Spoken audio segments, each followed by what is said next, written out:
What's up, everyone? Welcome to this day in Philly sports history for November 30th, 2022. Hard to believe it's the end of November already. It just seems like yesterday we were following the Phillies in the World Series run. But all good things must come to an end, and we're looking forward to December here at this day in Philly sports history. I have a lot of fun things coming up. I've done some planning as well for Back to the Future, so stay tuned for that. Just be on the lookout. But as I mentioned yesterday, there's a lot of things I have just floating around in my head that I just need to basically find the time. Working a full-time job and having two kids and a wife and a dog and all those responsibilities too. It's hard sometimes to carve out some time. So please be patient, but I appreciate you guys listening. Excuse me. There are definitely some fun things coming down the pike. So be on the lookout for that. We have a huge Flyers update for today. They broke the 10-game winless streak finally. They beat the Islanders last night 3-1, and I was kind of watching some of it, and they were a little chippy, and you kind of like to see that fire. I know a lot of these guys on this roster are going to be turned over as the season or next season comes along, and they're able to get some draft picks and some young guys, but kind of want to see some of that fight. And it was definitely, like I said, it was fun to watch. That's that old school hockey mentality with the physicality and the fighting. And I don't know, maybe I'm just an old school guy. Maybe I'm just a dinosaur, whatever you want to call it. Maybe I'm just a knucklehead. But I like to see the physical hockey. I like to see fights. And there were a few fights in that game, and it's just fun to see that. It reminds me of playing NHL 94 on Sega Genesis when you could fight and they had the ambulance come out and like you could see the blood when you would punch a guy and check a guy. So, like I said, maybe I'm a Neanderthal. I don't know, but it was fun. One thing that was a pain in the ass, and definitely going on a little rant here, but let me know if this is just me and speaking of dinosaur, my dinosaur TV, or is this something that you guys have experienced? Because the game was not on Comcast Sportsnet. It was on ESPN. I don't know if it was ESPN Plus or ESPN3, but it was part of whatever their, I forget what they call it, their soccer plan. Or hockey plan, the center ice or whatever.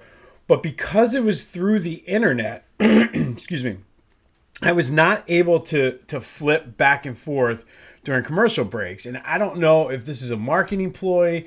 It's definitely good for business because you're forced to watch those commercials. But I find the same thing happens on Thursday Night Football on Amazon Prime, where during a commercial, you're not able to flip to another show, another game, whatever it is. Is this something that anybody else has experienced? Am I crazy? Let me know in all seriousness, because if there's a trick to it, I want to know, because there's a lot of, this is the first time actually I've seen like a NHL or NBA game like that, but it happens all the time with Temple, whether they're football, basketball, they're sometimes on ESPN, sometimes even CBS Sports app, where it takes you through the internet, whatever the app is, and it's hard to flip back and forth. Even when I'm like I said, even Thursday Night Football. So is this me? Am I crazy, or does this happen to you? So let me know.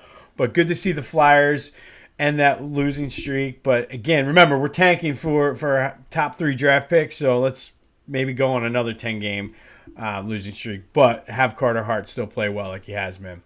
Sixers are back in action tonight against the Cleveland Cavaliers. This should be a decent test and a decent game for them. Both teams have similar records.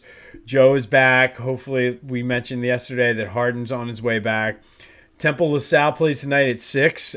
Probably going to have to deal with the same thing with the ESPN app, where I can't flip back and forth through commercials. And the last thing I'll say about it, and the thing that annoys me is a lot of times on the ESPN thing, they don't even show commercials. It just says your program will return shortly. So I don't know the point of that. Maybe I'm doing something wrong. Now I sound like an old man, like my dad. Like, how do you work this? But let me know. If there's something I can do, let me know. But all that to say, United States won. The USA soccer team beat Iran 1-0. They played great in the first half. Played a little prevent defense in the second half, but they were able to hang on, and they're moving on to the knockout stage. They have the Netherlands on Saturday. It's definitely going to be a tough game, especially with some of the injuries the United States had. Hopefully, soccer players are fast healers, but it's not looking too good. But it was still a fun little ride. But good job to the United States soccer team. But on this day in Philly sports history, we're going to go back to 1982. So November 30th, 1982, the Sixers lost to the Hawks, 111-97. Dr. J had 21.7 boards. Andrew Toney had 14. Mo Cheeks had 12.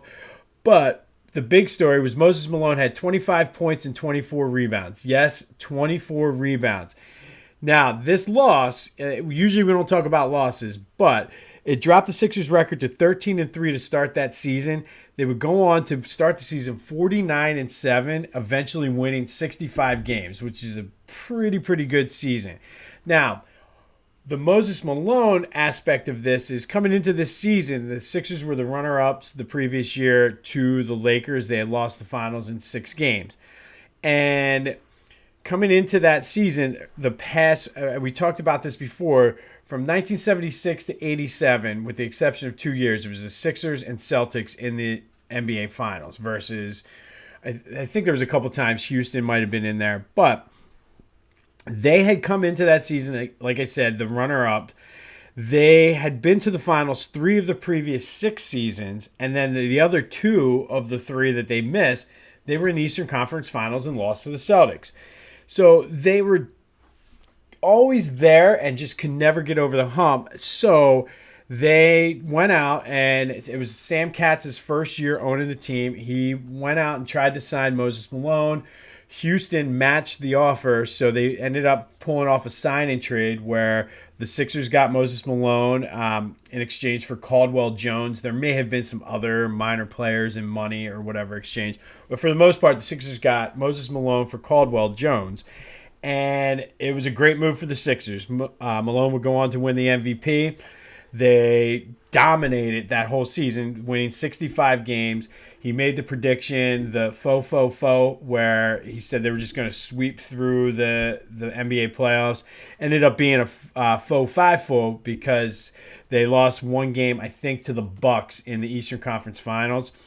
Now, it was different back then because I guess there wasn't as many teams. Only 6 teams from each conference made the playoffs. So the top 2 teams got a bye. So that's why there was only 3 playoff series for them to win. But it just was complete and total domination by the Sixers. I think he gave them that edge to get over the top, and add the fact that he was playing at an NBA level, getting 24 rebounds in games sometimes, which is just crazy. He was just if you ever get a chance, watch some clips of Moses Malone just play. Just Google Moses Malone offensive rebounds. Like, there were times where he would just, and I've seen some of the shots, like maybe he should have just stopped and maybe had a better look at it. But, he would just get in there, throw up a layup, miss, grab the rebound, throw up a layup, like do this 4 or 5 times. So, he was just a monster. But I think his attitude and just his monster just ability, coupled with all of the frustration since Dr. J had been there at the Sixers, I think they just unleashed. And when he comes out and says faux, I think the whole entire team just rallied around that. And it was the last time the Sixers won the NBA championships. It was this 82-83 season. So that's why I wanted to mention it. Hopefully this is a sign of things to come, where the calendar's flipping to December.